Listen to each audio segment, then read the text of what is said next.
We're here in New York, and this is the UNGA week in New York, and we have a very special guest with us. We are speaking to Dr. Seth Center. He is the Special Envoy, acting Special Envoy for critical emerging technologies, and has been involved in a lot of discussions around the critical emerging technologies, has interfaced with Indian counterparts as well. First things first, Dr. Center, I mean, just how are you working with your global partners to sort of contain the challenges faced by AI? So first of all, thank you for having me. It's a real pleasure. And India has been a terrific partner in all critical and emerging technologies. And it's been really wonderful to see how ISET has emerged as a core part of the U.S.-India relationship. Artificial intelligence, of course, is probably the most consequential technology that we've dealt with.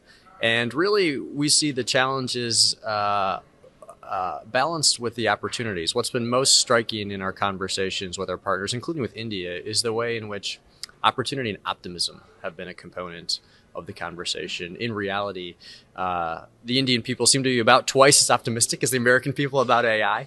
And so as we've had global conversations, what we've really tried to do is make sure that we have convergence on governance, so what is safe, secure, and trustworthy AI, but also that we have a conversation about how to meet the equitable needs of people around the world to access AI to make their lives better. This was also a topic at the Quad Summit. The Prime Minister talked about it in his bilateral meetings. He talked about it during the Quad Summit.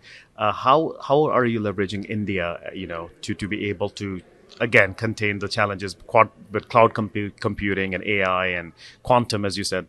So one of the really consequential components of the international AI conversation, which India has been critical to, is the question of inclusivity. How do we make sure that countries around the world, communities around the world, have access to AI? And we've been really thrilled to launch the Partnership on Global Inclusivity on AI this week here in New York. And the idea is that we need to make sure that all countries around the world and communities have access to the compute necessary to drive model development, that we have capacity building, AI training, in other words, to build the skills and the foundations in communities and countries around the world. And that also we ensure context is a component of this, that as AI models are developed, they have the right kind of linguistic diversity, cultural diversity. And these are the three components that we've worked into the bilateral conversation with India around AI. It's really a foundation of how India AI, the initiative of the Indian government, is being thought about. And we've partnered with them and with our private sector in India to help develop a conversation around compute capacity and context. There were talks about making this central to the piece, again, bilateral and Quad. What are the next tangible steps that you are looking forward to working with your counterparts in the Indian government, especially now that this is taking center stage? Sure. So we're really excited, number one, to have the conversation about AI infrastructure, making sure that as India builds out its AI computing infrastructure, that it has the right partners.